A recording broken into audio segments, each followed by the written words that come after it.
नमस्कार दोस्तों, आप सुन रहे हैं किताबों की दुनिया, जहाँ हर पन्ने के पीछे छुपी कहानी हम आपके लिए लेकर आते हैं। तो चलिए शुरू करते हैं। दूर जाना वापस लौटने की तरफ बढ़ा हुआ पहला कदम होता है। कार से एयरपोर्ट दिखना शुरू हो चुका था। वह समय आ चुका था जिसका राघव अवस्थी को सालों से इंतजार था। जैसे जैसे एयरपोर्ट पास आ रहा था, राघव की माँ शालू अवस्थी का अपने बेटे के लिए दुलार बढ़ता जा रहा था। उसने राघव को अपने सीने से चिपका लिया था, जैसे जानवर अपने पैदा हुए बच्चों को अपने पास चिपका लेते हैं। इस दुलार में राघव के बाल बार बार बिगड़ रहे थे। राघव उनको बार बार सही कर रहा था। अरे यार अम्मा, बाल खराब हो रहे हैं। अबे होने दे खराब, एयरपोर्ट के अंदर जाकर एक बार में ठीक कर लेना। अब क्या बाल खराब कर पाऊंगी। यार अम्मा, तुमने प्रॉमिस किया था ना कि जाते हुए सेंटी नहीं मारूंगी। चुप कर, भाड़ में गया प्रॉमिस। तू रोज रोज अमेरिका थोड़े ही जाएगा, पता नहीं अब कितने दिन में जाएगा। अच्छा अम्मा, एक बात बताओ। हाँ, अब याद आ रही है बात? जब एयरपोर्ट सामने आ गया, जल्दी बोल। जब स्कूल बस छूट जाती थी और तुम मुझे अपनी स्कूटी से छोड़ने जाती थी, तो उस दिन पता नहीं क्यों रोना आ जाता था। यह कहते हुए राघव ने कार की खिड़की से एयरपोर्ट की तरफ देखा। उसकी आंखों में पानी था। शालू की आंखें सूखी हुई थी। अम्मा यार, कहते हुए राघव ने एक बार फिर से शालू को गले लगा लिया। शालू ने राघव के माथे को चूमकर उसका सिर सहलाते हुए उसके सारे बाल एक बार फिर खराब कर दिए। एयरपोर्ट अब ठीक सामने था। कार रुकने के बाद कुछ देर तक दोनों ने दरवाज़ा नहीं खोला। जल्दी आना, समझा? अम्मा, पहले जाने तो दो। 3 महीने पहले की बात। एक थी अम्मा, एक था बेटा। असल में हम उन्हीं चीज़ों के सपने आते हैं जो हमारे पास नहीं होती। हालांकि ऐसा सबसे पहली बार पुराने लखनऊ के किसी पनवाड़ी के यहाँ उधार लेकर बीड़ी पीते हुए एक नवाब साहब ने कहा था, लेकिन सिगमंड फ्राइड ने अपनी किताब में लिख दिया और फेमस हो गया। सुबह के 9 बज रहे थे। राघव सपनीली दुनिया में उम्मीदों के गोते लगा रहा था। राघव ऐसे सोता था कि जैसे दुनिया के सारे घोड़े उसने कल रात ही बेचो। वैसे भी 20-21 साल के लड़के सुबह उठते नहीं, उठाए जाते। अगर गलती से उठा भी दिए गए तो तुरंत बोलेंगे, क्या यार मम्मी, क्यों उठा दिया, अभी तो 9 ही बजे है। यह राघव के लिए रोज का ही सिलसिला है। लखनऊ यूनिवर्सिटी से ग्रेजुएशन खत्म हुए 1 साल हो गया है। वैसे जब कॉलेज चल भी रहा था तो कॉलेज जाना इतना होता नहीं था। कुछ तो खुद ज़रूरी नहीं समझता और कुछ कॉलेज वाले। इस दिन वह कॉलेज चला भी जाता, उस दिन पूरे लखनऊ का एक चक्कर लगाकर ही घर लौटता था।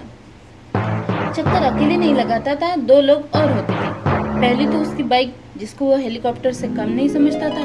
दूसरे उसकी गर्लफ्रेंड निशा, जो कि क्लास 11th में ही बेस्ट फ्रेंड से गर्लफ्रेंड बन चुकी थी। एक खास उम्र में लड़के बाइक चलाते नहीं, उड़ाते।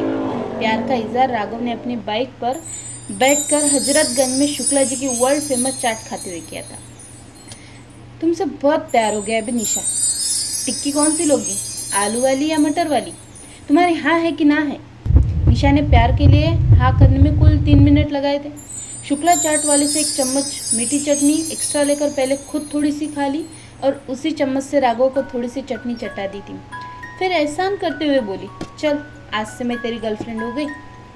अब किसी और की तरफ देखा तो 10 सैंडल मारूंगी और गिनूंगी 1। मारेंगे 10, गिनेंगे 1 लखनऊ की प्राचीनतम और जरूरी परंपराओं में से एक रहा है। राघव तुरंत ही सैंडल खाने को तैयार हो गया था। इस प्रकार उनका प्यार शुरू हुआ। लखनऊ शहर में प्यार करना अब आसान हो गया था। लखनऊ शहर क्या, इन जनरल अब प्यार करना बहुत आसान हुआ था। इतने मॉल थे, इतने कॉफी हाउस थे, इतने पार्क, इतने पिक्चर हॉल कि अगर ऐसे बदलते हुए माहौल में कोई अब भी हपक कर प्यार नहीं कर पा रहा हो तो ये सिस्टम, समाज, दुनिया की नहीं, इसकी खुद की गलती थी। अब प्यार को छत पर कपड़े सुखाने का, पतंग उड़ाने का इंतजार कहाँ करना पड़ता था। अब व्हाट्सएप में लास्ट सीन से जूझती हुई दुनिया क्या जाने की चिट्ठियाँ और पर्चियों का इंतजार क्या होता है। वैसे तो रोज राघव मम्मी के ऑफिस जाने के बाद ही उठता था। उठने के बाद रोज ही एक ही काम था, 2 घंटे 3-4 तरह के अलग अलग अखबार पढ़ना। राघव की मम्मी मतलब कि शालू अवस्थी कृषि विभाग में एडिशनल डायरेक्टर थी। शालू को देखकर कोई कह नहीं सकता था कि उनकी 20 साल का लड़का होगा। यूँ तो मम्मी अधिकारी थी, लेकिन उसके अंदर अधिकारियों वाले एक भी लक्षण नहीं थे। न ही कभी ऑफिस की गाड़ी लेती थी, न ही किसी से कोई और फेवर, और न ही कभी कोई रिश्वत। कुल मिलाकर इतना कह सकते थे कि जिस भी वजह से सरकारी नौकरी करनी चाहिए वो सारे फायदे शालू कभी नहीं उठाती।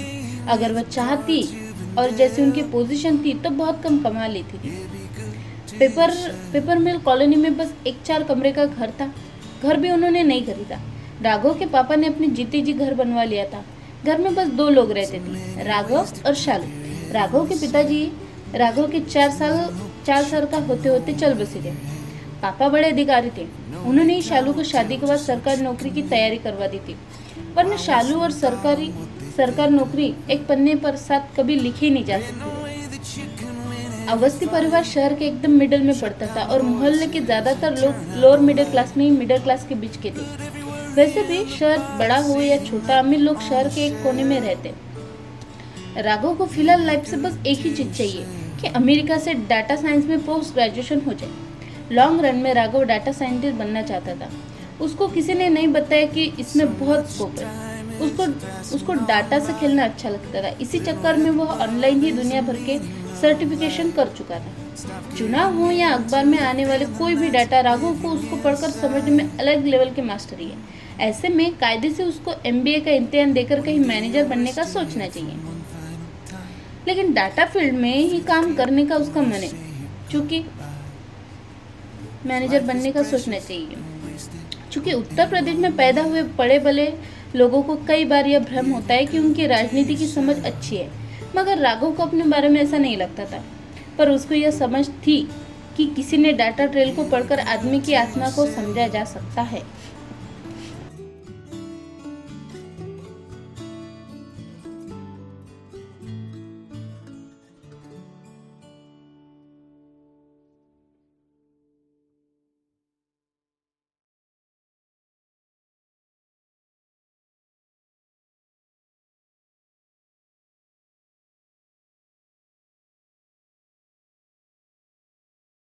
2014 के लोकसभा चुनाव के पूरे डाटा को निकालकर उसने एक रिपोर्ट बनाई थी, जिससे हर लोकसभा क्षेत्र के बारे में अच्छे से समझा जा सकता था। उसकी यह रिपोर्ट एक पॉलिटिकल कंसल्टिंग फर्म ने ठीक ठाक पैसे देकर खरीदी थी। अगर ऑनलाइन कुछ भी मिल सकता था तो राघव उसको ढूंढ सकता है। चूंकि वह विदेशी यूनिवर्सिटी से अपना रिजल्ट का इंतजार कर रहा था, इसलिए टाइम पास और पैसे के लिए MBA की एक कोचिंग में डाटा इंटरप्रिटेशन पढ़ा देता था। हालांकि राघव जब बात करता तो लगता नहीं था कि कभी अंग्रेजी बोल भी सकता है, लेकिन लखनऊ के महानगर बॉयज में पढ़ने वाले लड़के जितनी अच्छी लखनऊ भाषा बोल लेते, उतनी ही अच्छी अंग्रेजी। वह पढ़ने में हमेशा से अच्छा रहा है। हालांकि शालू मन ही मन नहीं चाहती थी कि लड़का इतनी कम उम्र में उनसे दूर हो जाए। दुनिया की सभी माएँ अपने बच्चों से इतनी बातें करते हैं, लेकिन अपने मन की बात कहने में उनके पास भाषा कम रह जाती है। हर माँ अपनी मर्जी को बच्चे की खुशी से तोलती है, और बच्चे की खुशी वाला पल्लड़ा चाहे हल्का हो या भारी, इसकी नौबत आती ही नहीं, क्योंकि माँ के तराजू में दोनों तरफ बस बच्चे की खुशी का ही पल्लड़ा होता है। राघव के एडमिशन की खबर किसी दिन भी आ सकती है, क्योंकि इसके कंसल्टिंग वाले प्रोजेक्ट को हर जगह बहुत सराहना मिली थी। इसलिए उसको यह विश्वास था कि उसको अमेरिका की स्टैनफोर्ड यूनिवर्सिटी या कोलंबिया यूनिवर्सिटी में से ही कहीं एक जगह एडमिशन मिल जाएगा।